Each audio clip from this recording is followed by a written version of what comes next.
വിച്ചു ആകെ കലിപ്പിൽ നിൽക്കുവാണ്.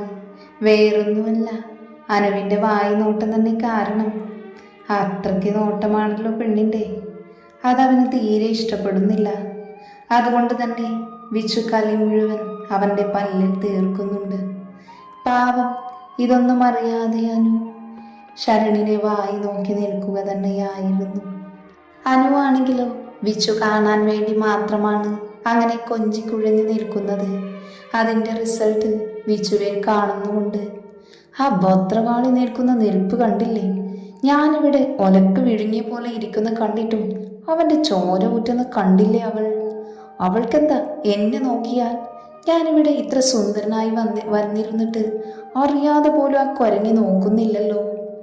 എന്ത് കണ്ടിട്ടാണ് അവൾ ആ പന്ന മോന് നോക്കുന്നത്? അവനും അത് മുതലെടുക്കുന്നുണ്ട്. ആ ചെറ്റ അവളെയും അടിമുടി ഒഴിഞ്ഞ് നോക്കുന്നത് കണ്ടില്ലേ? നാറി, അതിലിരുന്ന് കൊടുക്കുക അവൾ. കൊച്ചല്ലേ, ഇവൻ എണീറ്റ് പൊക്കൂടെ അലവലാതി. വിച്ചു ശരണ്യെ ഒരു മയവുമില്ലാതെ വായി നോക്കുന്ന അനുവിന് മനസ്സിൽ തെറി പറയുവാണ്. എന്നാൽ കൊച്ചിതൊന്നും അറിയാതെ അവനെ സ്കാൻ ചെയ്ത് ആകെ മൊത്തം ഒന്ന് ഒഴിഞ്ഞു നോക്കുവാണ് അവൾ. കുട്ടി എന്ത് ചെയ്യുന്നു? ശരൺ അനുവിനെ നോക്കി ചോദിച്ചു. അവൾ അവിടെ നിൽക്കുന്നത് കാണുന്നില്ലേ താന്? ശരൺ അനുവിനോട് ചോദിച്ച ചോദ്യത്തിന് ഉത്തരം പറഞ്ഞു കഴിഞ്ഞ ഒരു 5 സെക്കൻഡ് കഴിഞ്ഞാണ് താൻ എന്താ പറഞ്ഞതെന്ന് അവന് ബോധ്യം വന്നത്. നോക്കുമ്പോൾ അവർ രണ്ടുപേരും അവനെ നോക്കിയിരിക്കുവാണ്. അല്ല, അവളിപ്പോൾ അവിടെ നിൽക്കുവല്ലേ എന്ന് ചോദിക്കുമായിരുന്നു. തമാശ. അയ്യേ, ഓഞ്ഞ തമാശ. ഇങ്ങേർക്ക് തീരെ ഹ്യൂമർ സെൻസ് ഇല്ല. അനു വിച്ചുവിനെ ഒന്ന് പുച്ഛിച്ചുകൊണ്ട് ശരണിന് നേരെ തിരിഞ്ഞ് അവൾ മറുപടി പറഞ്ഞു. ഞാൻ ഡിഗ്രി പഠിക്കുക. ഓ നൈസ്. ഏതാ സബ്ജക്റ്റ്? ഇംഗ്ലീഷാണ് അവൾ പഠിക്കുന്നത്. വിച്ചു ചാടിക്കയറി പറഞ്ഞതും അനുവിനത് ഇഷ്ടപ്പെടാതെ അവനെ ഒന്ന് കലിപ്പിച്ചു നോക്കി. ഞാൻ ഇംഗ്ലീഷാണ്. അത് തന്നെയല്ലേ ഞാനിപ്പോൾ പറഞ്ഞേ? ഓ, അവൾ പറഞ്ഞാലേ അവന് മനസ്സിലാവൂ. അവളുടെ ഒരു ഇംഗ്ലീഷ്. ഇതിന് നിനക്ക് തരാടി പുല്ലേ. നിനക്ക് എന്നെ പറ്റില്ല അല്ലേ? നീ കുറിച്ച് വെച്ചോ, ഇതിനുള്ളത് നിനക്ക് ഞാൻ തന്നിരിക്കും. കുശുമ്പ് മൂത്ത വിച്ചു ഇരിക്കുന്ന സോഫ ഇപ്പൊ കുത്തി കീറുന്നുണ്ട്. അനുവിനെ മനസ്സിൽ ധ്യാനിച്ച്. അല്ല, നിങ്ങൾ രണ്ടുപേരും പോകുന്നില്ലേ? വീണ്ടും അവരോടായി വിച്ചു ചോദിച്ചു. ഇപ്പൊ വന്നതല്ലേ ഉള്ളൂ, കഴിച്ചിട്ടൊക്കെ പോയാൽ മതി കേട്ടോ. അനു അവനെ നോക്കി മറുപടി കൊടുത്തു. ഓ ഷുവർ, അത്രയേ ഉള്ളൂ. നിങ്ങളെയൊക്കെ കാണാമെന്ന് വിചാരിച്ചു വന്നതാ. എന്തായാലും കുറച്ച് കഴിഞ്ഞേ പോകുന്നുള്ളൂ. ഞാനിന്ന് ഫ്രീ ആണ്. ശരൺ അനുവിനെ നോക്കി പുഞ്ചിരിച്ചുകൊണ്ട് പറഞ്ഞു. ഭദ്രൻ ഇതിൻ്റെ ഇടയിലൂടെ അനുവിനെ നോക്കി ചുണ്ട് സ്വയം കടിച്ചു വിടുന്നുണ്ട്. ഇതെല്ലാം കണ്ടിട്ട് ബിച്ചുവിന് സഹിക്കുന്നില്ലായിരുന്നു. അവനെ ഒറ്റയടിക്ക് കൊല്ലാൻ പോലും തോന്നി. ഓ ഷേ, ഇതിപ്പോൾ കഷ്ടായല്ലോ. ഞങ്ങൾ ഇന്ന് അല്പം തിരക്കായി പോയി. ഞാനും അഗ്നിയും പോയാൽ ശരണിനും ഭദ്രനും വേഗം ബോറടിക്കും. അതുകൊണ്ട് നമുക്ക് ഒരുമിച്ചിറങ്ങിയാലോ? വിച്ചു പിന്നെയും ഇടയ്ക്ക് കയറി. സംസാരം മുറിയുന്നതിൻ്റെ ഈർഷ്യ ശരണിൽ ഉണ്ടായിരുന്നു. അവിടെ കൂടുതൽ സമയം നിൽക്കുക എന്നുള്ളത് അവൻ്റെ കൂടെ ആവശ്യമായിരുന്നു. അതുവരെ ആമയെ കണ്ട് ആസ്വദിക്കാലോ, ചുളിവിലൊന്ന് തലോടാൻ കിട്ടിയാലോ എന്ന ചിന്തയുമുണ്ട് അവർക്ക്. അതിനെന്താ, നിങ്ങൾ രണ്ടുപേരുമല്ലേ ബിസി? ഞാനിവിടെ ഇല്ലേ? ഞാനിന്ന് ഫുൾ ഫ്രീ ആണ്. ഞാൻ നല്ല കമ്പനി തരാരോ. അനുവിൻ്റെ അടുത്ത ഡയലോഗ് കേട്ടതും വിച്ചുവിന് വിറഞ്ഞങ്ങു കയറി. ഇവിടെ ഇന്ന് ഞാൻ. അല്ല അനുപ്രിയ, എവിടെ അബി? അവളെ കണ്ടില്ലല്ലോ. ഏട്ടൻ കൊണ്ടുപോയതല്ലേ, അവരുടെ പരിപാടി കഴിഞ്ഞു കാണില്ല. അവൾ വിച്ചുവിനെ നോക്കി പുച്ഛിച്ചുകൊണ്ട് പറഞ്ഞു. അക്ഷമയോടെയുള്ള ചോദ്യത്തിന് അനു മറുപടി പറഞ്ഞു. അപ്പോഴാണ് പുറത്തു പോയ ശ്രുതിയും ഗീതയും വന്നത്. വിച്ചു ഒരു നിമിഷം എണീറ്റു നിന്നു. അനുവിനടുത്തേക്ക് വന്നു. വന്നവരെ മനസ്സിലാവാതെ ശരണും ഭദ്രനും അവരെ ഉറ്റുനോക്കി. ഇതെന്താ ഫാൻസി ഡ്രസ്സോ? ചുവന്ന കളറുള്ള സാരി ഉടുത്ത് മുടിയൊക്കെ അഴിച്ചിട്ട് മലയാളി മങ്കയാവാൻ ശ്രമിച്ച് എവിടെയോ പാളിപ്പോയ കോലത്തിൽ കയറി വരുന്ന ശ്രുതിയെയും ഗീതയെയും കണ്ട് ശബ്ദം കുറച്ച് വിച്ചു അനുവിനോട് ചോദിച്ചു. ഞാനും അതാ ഓർക്കുന്നേ. രാവിലെ കെട്ടിയൊരുങ്ങി പോയെന്ന് അമ്മ പറഞ്ഞപ്പോൾ ഞാൻ ഇത്രയും അലങ്കാരമുണ്ടാവുമെന്ന് പ്രതീക്ഷിച്ചില്ല. ഈ ഫാൻസി ഡ്രസ്സ് കണ്ടാലേ അറിയാം ആരെയോ കാണിക്കാനാണെന്ന്. പണി പാലും വെള്ളത്തിൽ വരുന്ന ലക്ഷണമുണ്ട്. എന്തോ ഒരു പ്ലാനുണ്ട്. അതാ ഇങ്ങനെയൊക്കെ ചമഞ്ഞു നിൽക്കുന്നത്. സമയമുണ്ട്, വൈകാതെ നമുക്ക് കണ്ടുപിടിക്കണം, അനുപതിയെ പറഞ്ഞു. അല്ല, ഇതാരാ? അതിഥി ഉണ്ടല്ലോ. ഇത് ഏട്ടൻ്റെ കൂട്ടുകാരനാണ്, അനുവാണ് ഗീതയ്ക്ക് മറുപടി കൊടുത്തത്. ആഹാ, നിങ്ങൾ ബാംഗ്ലൂർ മറ്റോ ആയിരുന്നില്ലേ? പറഞ്ഞു കേട്ടിരുന്നു അവിടെ ബിസിനസ്സൊക്കെ ആണെന്ന്. ഗീത പണ്ടെങ്ങ് അഗ്നി പറഞ്ഞതോർത്ത് അവരോട് ചോദിച്ചു. അതെ ആൻറ്റി, ഇന്ന് രാവിലെയാ വന്നത്, നേരെ ഇങ്ങോട്ടേക്കാ പോകുന്നത്. അപ്പം എല്ലാവരെയും കണ്ടിട്ട് പോകാമെന്ന് കരുതി. നന്നായി മോനെ. ഞാൻ ഗീത, അഗ്നിയുടെ അച്ഛൻ്റെ പെങ്ങളാ. ഇതെൻ്റെ മോള് ശ്രുതിശങ്കർ. പഠിത്തമൊക്കെ കഴിഞ്ഞു, പക്ഷേ ജോലിയില്ല, വിച്ചു ചാടിക്കയറി പറഞ്ഞു. അതിഷ്ടപ്പെടാതെ അവനെ ഒന്ന് ചെരിഞ്ഞു നോക്കി ഗീത തുടർന്നു. അതിപ്പോൾ മോള് ജോലിക്ക് പോണത് മോളുടെ അച്ഛന് ഇഷ്ടമല്ല. എന്തിനാ ജോലിക്ക് പോണേ? അവൾക്കുള്ളത് ഞങ്ങൾ ഉണ്ടാക്കി ഇട്ടിട്ടില്ലേ? അതുകൊണ്ടാണ് എൻ്റെ മോള് ജോലിക്ക് പോവാത്തത്, അല്ലാതെ അവൾക്ക് ജോലി ഇല്ലാഞ്ഞിട്ടല്ല. വിച്ചുവിനെ ദേഷ്യത്തിൽ നോക്കി ഗീത പറഞ്ഞു. ശരണും ഭദ്രനും നോക്കി കാണുകയായിരുന്നു ശ്രുതിയെ. അവളും അവന് വശ്യമായി നോക്കിയൊന്ന് പുഞ്ചിരിച്ചു. അഗ്നിയോളം വന്നില്ലെങ്കിലും ശരണം ഒട്ടും മോശമല്ല എന്നവൾ ഓർത്തു. അവളുടെ രൂപവും എക്സ്പോസ് ചെയ്തു കൊടുത്ത സാരിയും മുഖത്തെ ഭാവവും കണ്ട് അവനും അവളെ നോക്കിയൊന്ന് ചിരിച്ചു. ഹായ്, ഞാൻ ശരൺ. ഹലോ, ഞാൻ ശ്രുതിശങ്കർ. യു ക്യാൻ കോൾ മീ ശ്രുതി. പരസ്പരം കൈ കൊടുത്തുകൊണ്ട് അവർ പറഞ്ഞു. ഭഗവാനെ, അഫ്ഗാനിസ്ഥാനും പാകിസ്ഥാനും കൂടെയാ കൈ കൊടുത്തേക്കുന്നേ. എന്നാതാകുമോ എന്തോ. വിച്ചുവും അനുവും ശബ്ദം താഴ്ത്തി പറഞ്ഞു. ഇവളെന്തിനാ ശരണേട്ടന് കൈ കൊടുക്കുന്നേ? ഇനി ആ പാവം ചേട്ടനെ കൂടെ വളർക്കാനാണോ? പാവല്ല, കൂവാണ് അവനെ. നിനക്കിട്ടുള്ളത് ഞാൻ പിന്നെ തരാം, മറന്നിട്ടില്ല ഞാൻ. അവളുടെ ഒരു ശരണേട്ടൻ കൂപ്പ്. അവൻ അവളുടെ തലക്കിട്ടൊന്ന് കൂട്ടി. ആ സമയമാണ് അഗ്നിയും ആമിയും താഴേക്ക് ഇറങ്ങി വന്നത്. ആമിയെ ചേർത്ത് പിടിച്ചാണ് അഗ്നി ഇറങ്ങി വരുന്നത്. അവനിൽ നിന്ന് കുതിരാൻ ശ്രമിക്കുന്നുണ്ട് ആമി. പക്ഷെ അവൻ്റെ ഒരൊറ്റ നോട്ടത്തിൽ അവൾ പതറിപ്പോയിരുന്നു. ഇനി വല്ലാതെ കുതിറിയാൽ ചെക്കൻ എല്ലാവരും ഉണ്ട് എന്ന് നോക്കില്ല, തന്നെ പിടിച്ച് ചുംബിക്കുമെന്ന് പേടിയുണ്ട് കുട്ടിക്ക്. അതുകൊണ്ട് തന്നെ അവൾ അഗ്നിയിൽ ഒതുങ്ങി നിന്നു. അപ്പോഴാണ് അഗ്നി ഗീതയെയും ശ്രുതിയെയും കാണുന്നത്. അവൻ ചെറുപുഞ്ചിരിയോട് അമ്മായിയോട് ചോദിച്ചു. നിങ്ങൾ വന്നോ? ആ മോനെ, ഞങ്ങളിപ്പോൾ വന്നതേയുള്ളൂ. അപ്പോഴാണ് ശ്രുതി അഗ്നിയെ ചേർന്ന് നിൽക്കുന്ന ആമയെ ശ്രദ്ധിക്കുന്നത്. അത് അവളിൽ കൂടുതൽ ദേഷ്യമാണ് ഉണ്ടാക്കിയത്. അവൾ ആ ദേഷ്യത്തോടെ തന്നെ അഗ്നിയുടെ നേർക്ക് അവൾ ചെന്നതും അവൻ വേഗം അവളെ തടഞ്ഞു നിർത്തി. പാവം, എന്തോ പ്രതീക്ഷിച്ച് ചെന്നതാ, അനുചിരിയടക്കി പതിയെ പറഞ്ഞു. ആഹാ, നിങ്ങൾ വന്നു. എന്നെല്ലാവരും വരെ കഴിച്ചിട്ടാവാം ബാക്കി സംസാരം. ശാലിനി എല്ലാവരെയും കഴിക്കാൻ വിളിച്ചു. ഭക്ഷണം വിളമ്പുമ്പോഴും കഴിക്കുമ്പോഴുമൊക്കെ ആമയിലേക്ക് നീളുന്ന ശരണിൻ്റെ കണ്ണുകളെ ശ്രദ്ധിച്ച ശ്രുതിയുടെ കണ്ണുകൾ തിളങ്ങി. പിടിച്ചു കയറാൻ ഒരു പിടിവള്ളി കിട്ടിയ സന്തോഷമായിരുന്നു അവളിൽ. എന്നാൽ അവൻ്റെ ഓരോ നോട്ടത്തെയും മറികടന്ന് അതിനെ നേരിടാൻ അവൾക്ക് ധൈര്യം പകർന്ന് അഗ്നിയുടെ കണ്ണുകളും കൈകളും അവളെ പൊതിഞ്ഞു പിടിച്ചിരുന്നു. ശരണിൻ്റെ ഉള്ളിൽ അഗ്നിയോടുള്ള ദേഷ്യം 10 മടങ്ങ് വർദ്ധിക്കുകയായിരുന്നു. ശരണിന് അവൻ്റെ ദേഷ്യം കൺട്രോൾ ചെയ്യാൻ കഴിയുന്നുണ്ടായിരുന്നില്ല. എന്നിരുന്നാലും തൻ്റെ സാഹചര്യം അറിയാവുന്നത് കൊണ്ട് അവൻ അടക്കി പിടിച്ചു നിന്നു. അവനോട് ചേർന്ന് നിൽക്കുന്ന ആമയെ കാണുന്നത് അവന് സഹിക്കാവുന്നതിലും അപ്പുറമായിരുന്നു. പക്ഷേ തന്നിൽ ഉണ്ടാവുന്ന ഒരു ചെറിയ മുഖഭാവം പോലും ആപത്താണെന്ന ബോധ്യം അവർക്ക് മുന്നിൽ നന്നായി അഭിനയിക്കാൻ അവനെ പ്രേരിപ്പിച്ചു. എന്നാൽ അവൻ അറിഞ്ഞിരുന്നില്ല എതിരാളി അഗ്നിദേവാണെന്ന്. അതിൻ്റെ നോട്ടത്തിൻ്റെയും ശ്വാസനിശ്വാസങ്ങളുടെയും അർത്ഥം ആഗ്രഹിക്കാൻ കഴിവുള്ളവനാണെന്ന്. അവനായി ഒരുക്കിയ ചിതയിലേക്ക് അവനായി തന്നെ നടക്കുകയാണെന്ന് അവർ രണ്ടുപേരും ആ നിമിഷം അറിയാതെ പോയി. ഭക്ഷണം കഴിച്ച ശേഷം പോകാൻ നിൽക്കുകയാണ് ശരണും ഭദ്രനും. ഇതിനോടകം തന്നെ ശ്രുതിയുടെ ഉള്ളിൽ ചെറിയ സംശയങ്ങൾ ഉണ്ടായി.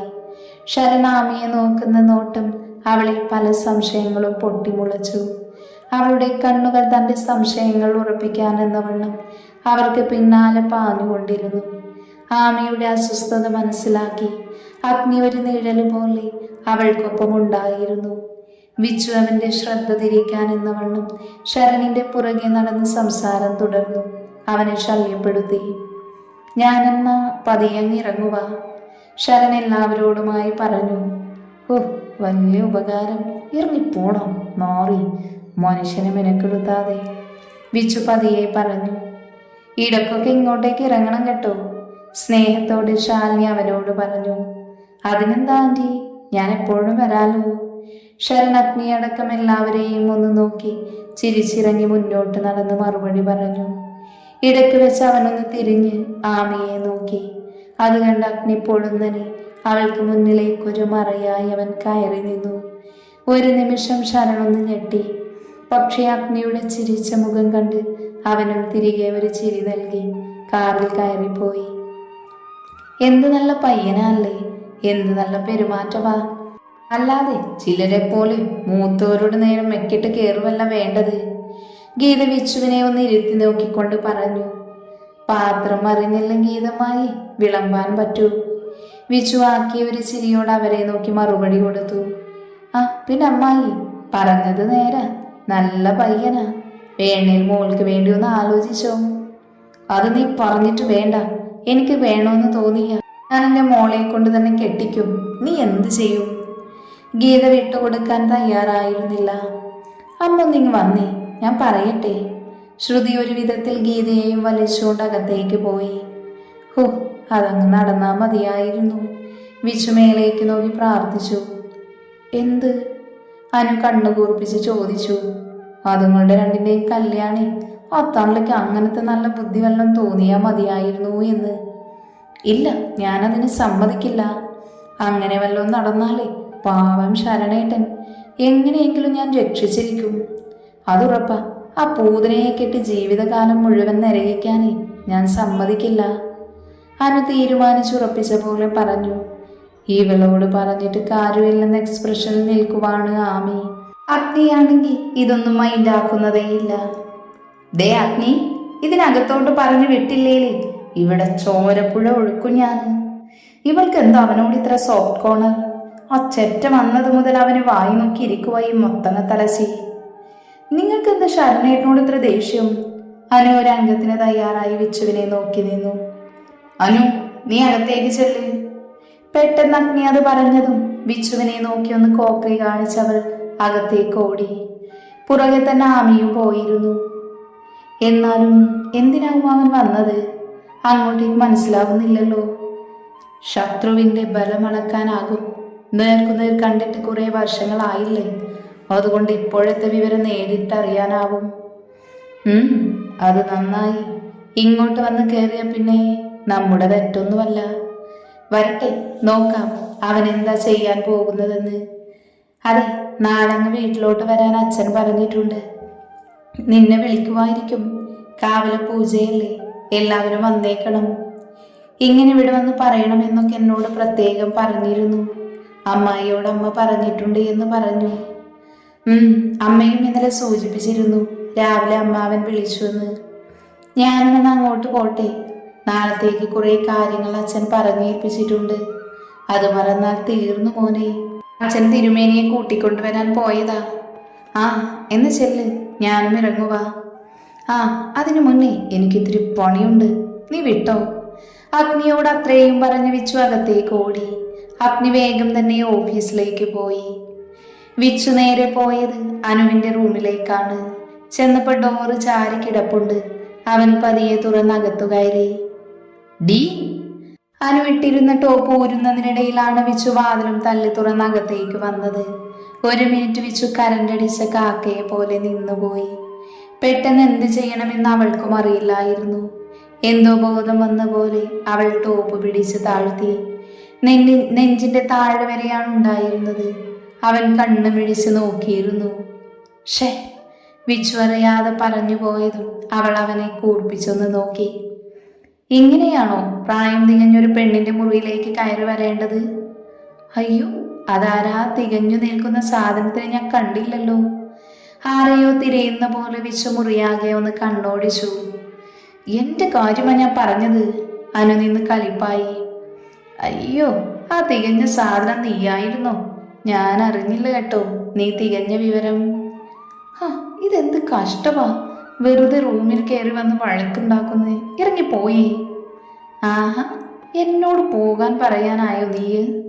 അവളുടെ കൈ പിടിച്ച് പുറകോട്ട് തിരിച്ചുകൊണ്ട് അവൻ പറഞ്ഞു. അവൾ വേദന കൊണ്ടൊന്ന് തുള്ളിപ്പോയി. ആ വിട്, എൻ്റെ കൈ വേദനിക്കുന്നു. അവൻ പതിയെ പിടുത്തമൊന്ന് അയച്ചു. നിനക്ക് എന്താടി അവനോട് ഇത്രയും സ്നേഹം? അവൻ ആര് കെട്ടിയാലെന്താ നിനക്ക്? രക്ഷിക്കാൻ പോണ പോലും. ഇതിപ്പോ ഞാൻ അങ്ങോട്ടാ ചോദിക്കണ്ടേ? നിങ്ങൾക്ക് രണ്ടാൾക്കും എന്താ ശരണേട്ടനോട് ഇത്ര പ്രശ്നം? അനു പെട്ടെന്ന് ചോദിച്ചു. ഓ, അവളുടെ ഒരു കേട്ടൻ. മേലാലാ നാറി അങ്ങനെ വിളിച്ച് ഞാൻ കേട്ടാ.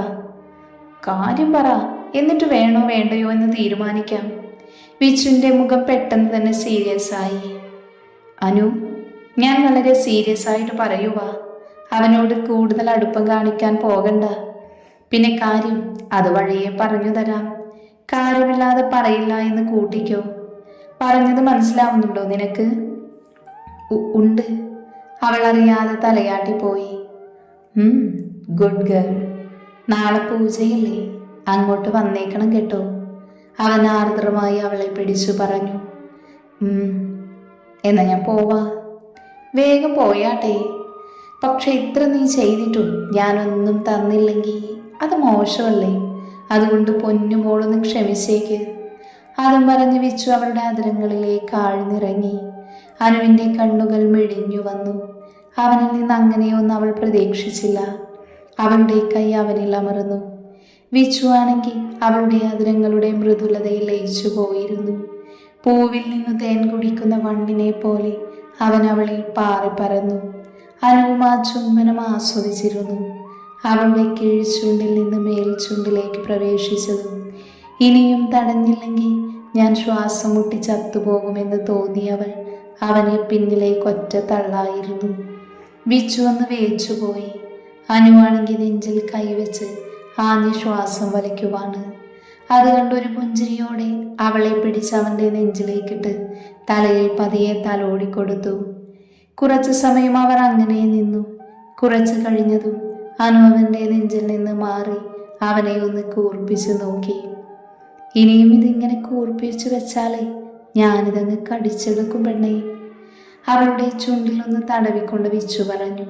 അതോടെ ആയതും അനു അവനെ പിടിച്ച് പിന്നിലേക്ക് തള്ളിക്കൊണ്ട് പറഞ്ഞു. ഒന്ന് പോവുമോ എൻ്റെ റൂമിൽ നിന്ന്? അനു പറഞ്ഞതും അവൻ വാതിലിലേക്ക് നടന്നു. എന്നിട്ടൊന്ന് തിരിഞ്ഞു നോക്കി. അതെ, ഞാൻ വന്നപ്പോൾ കണ്ടത് കൊള്ളാൻ കേട്ടോ. പിന്നെ ഞാൻ എടുത്തോളാം. ഇപ്പം ടൈമില്ല, അതുകൊണ്ടാ. അല്ലെങ്കിൽ മോളിന്ന് വിവരം അറിഞ്ഞേനെ. അവന് വായി നോക്കി നിന്നതിനും കൂടെ ഉള്ളത് കിട്ടിയേനെ നിനക്ക്. എന്ത് കണ്ടെന്ന് അനു അന്തം വിട്ട് ചോദിച്ചു. ഒന്നും മനസ്സിലാവാതെ അവൾ അവനെ നോക്കി നിന്നു. അതെ, ആ നടുവിന് മുകളിലെ കറുത്ത പുള്ളി എനിക്കിഷ്ടായി ഒത്തിരി. അനു ഒരു നിമിഷം അവനെ നോക്കി നിന്നുപോയി.